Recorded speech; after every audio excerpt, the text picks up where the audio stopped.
Okay, 7.2, we are just learning to combine polynomials, and you've done a lot of this in Algebra 1.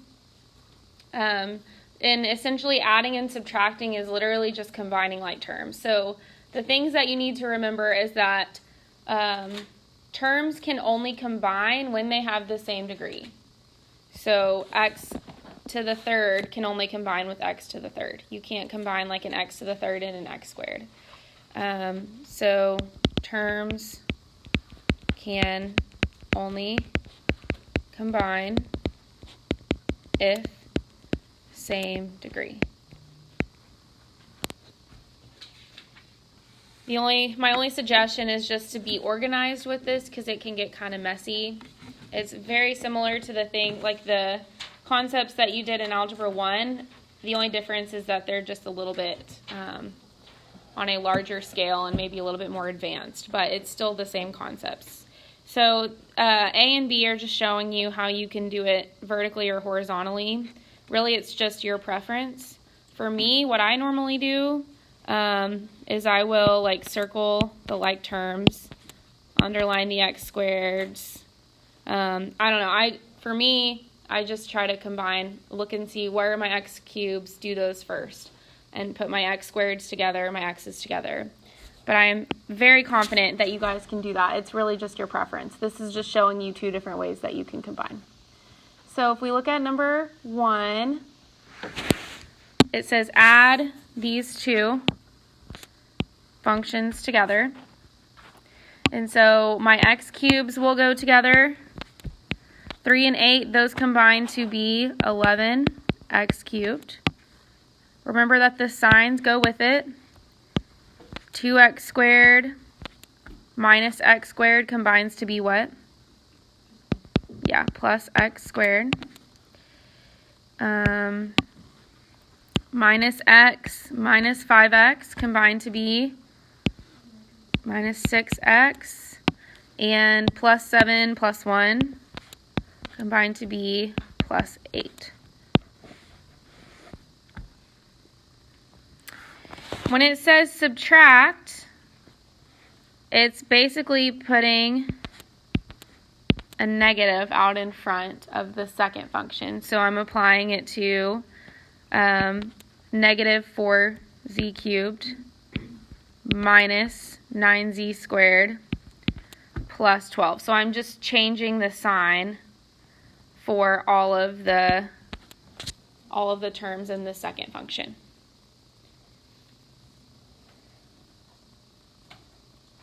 Now, if I'm going in descending order, do I have a z cubed on the left? No, but I do on the right, so I need to write that one first. So I'm going to put negative 4z cubed first. Doesn't have a partner on the left side. And then 5z squared minus 9z squared becomes what? Minus 4z squared. And then negative z. Does it have any friends on the right? No. So minus z. And then plus 3 plus 12 becomes plus 15. Good. Okay, try number 3 and 4 on your own. I know you can do this. Okay, so combining like terms, adding, subtracting, good with that. So multiplying polynomials, it's just like FOILing. However, it gets a little bit more complicated when you add a trinomial in there, meaning like you have 3 terms in a parenthesis instead of 2. So a binomial means you have 2 terms. Like this would be considered to be a binomial. And then this would be considered to be a trinomial. And that just means you have like 3 terms inside the parenthesis. However, FOILing still applies. You're still taking each term and multiplying it to each term in the other parentheses. So I would take this negative 2y squared. I would apply it to the y and to the negative 2. So my only suggestion, I don't think that this concept is difficult. I think it just, you have to be organized with it. So show all of your steps. So you would have negative 2y squared times y becomes negative 2y cubed plus 4y squared. Going to do the same thing for the plus 3y. Plus 3y squared minus 6y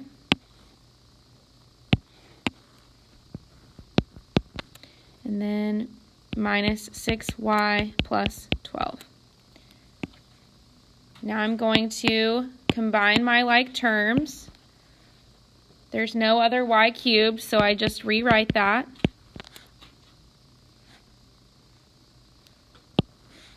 4 and the 3 go together, so plus 7y squared minus 12y plus 12.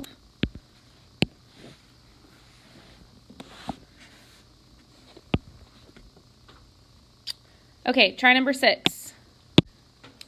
Okay, is this what you guys got for number 6? Yes. I don't have the notes in front of me, so I'm just doing this on my own. Okay, so special patterns. These are just shortcuts. So remember that the difference of two squares, remember doing that where you factored it, a plus b, a minus b. So if you see, like in number 7, this would be an example of difference of two squares. You just square the first term, square the second term, so it becomes 9t squared minus 16. However, if you want to do it the long way and just check yourself, because I know that we are all very, very careful, then you can do that as well. So these special patterns you don't have to memorize. They're just there to help you if you do want to memorize them. They're just shortcuts. And so number 8, using the same difference of two squares kind of idea or concept, what would be number 8? 25y squared minus 9. But if you want to FOIL it out, that's totally fine. Square of a binomial. So using, like if you have a squared out to the side, you can do one of two things. You can use the shortcut. So it would be a squared, so 64x squared minus 2 times 8x times negative 3 plus negative 3 squared, so plus 9. And then simplify that. Or, and I think this is probably the one that most of you will prefer because you don't want to memorize. You don't want anything else in your brain. Just write it out twice. And then FOIL. So 64x squared minus 24x minus 24x plus 9.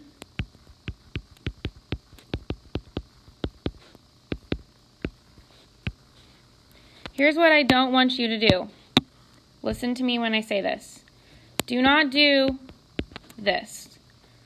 64x squared minus 9. Or even plus 9. So what did I do there? I didn't FOIL it. I just distributed the squared. You cannot distribute the squared. Cannot do it. Don't do it, don't do it, don't do it. I'm going to put a big fat X and I'm going to write how dare you next to it. Do not distribute the squared. Write it out twice. That is what this is saying. It is saying 8x minus 3 times 8x minus 3. Do not distribute the squared. Don't know how to spell distribute. Distribute the squared. You can't even read that. I'm just very passionate about it. Don't do it. I'm going to be so angry if you do. I'm going to publicly humiliate you in front of the whole class. I really will. I will do it. Okay, so number 10. Should I just do this? Is that right? No. I think I just made a puppy cry by doing that. 4a plus 7. 4a plus 7. Now I'm going to FOIL. 16a squared plus 28a plus 28a plus 49. If I wanted to do that in one step, instead of writing the 28a twice, what do you know to do? If it's going to be 28 both times, can I just multiply it by 2? So what's 28 times 2? 56. So if you want to save some time, just know that it's going to be written twice, because it always will. Then number 11, I'm going to erase this just to give myself some room. Number 11, what you need to do for number 11, if you want to memorize the cube of a binomial, you can. I will challenge you to that. Or you can write PQ plus 5, PQ plus 5, PQ plus 5. And why do I write it 3 times instead of 2? Because it's cubed. What if I did this? Is that right? If I just distributed the cubed? No, don't do it. Don't do it. Rebecca, don't do it. I'm going to cry if you do it. Do not distribute the cubed. Write it out 3 times. 1, 2, 3. Count them. 1, 2, 3. Now, I'm going to take 2 at a time. I'm going to get that answer, and then I'm going to multiply it to the third one. So do 2 at a time. Do the first 2 first. So PQ times PQ becomes P squared Q squared plus 5PQ plus 5PQ. So I'm going to combine that into 1, and I'm going to put plus 10PQ plus 25. Are y'all okay with me combining that into one step? Okay, you're following. Then I'm going to rewrite the last one, PQ plus 5. Okay, now then I got to do it one more time. So here's my new thing. I'm going to take the P squared Q squared, and I'm going to multiply it by P and Q.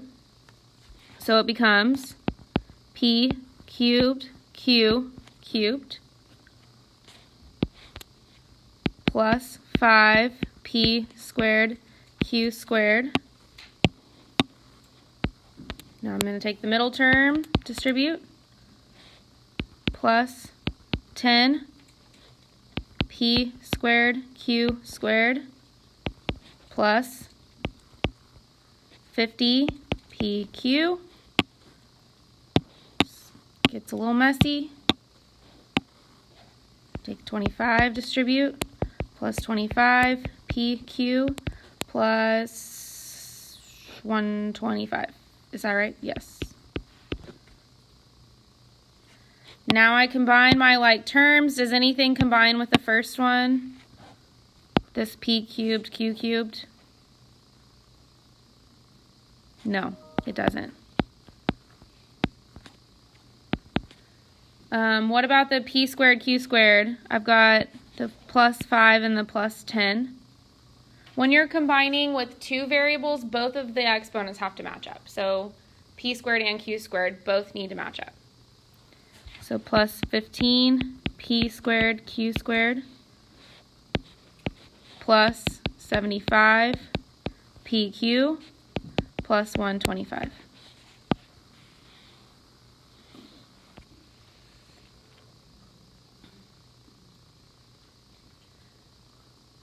Okay, I want you to try number 12. I know there's not a whole lot of room. Is there a blank space somewhere? Maybe you could use some from the top because we didn't use much room. 7, 8, and 9.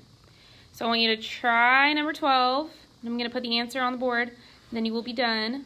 Then you guys have got about 30 minutes or so to work on homework. Okay, this is what I got for number 12. So once you finish that, check your answer. Did I get it right? Okay, thank you. Thank you for verifying. Does anybody have any questions about this? Okay, 7.1 and 7.2 are homework.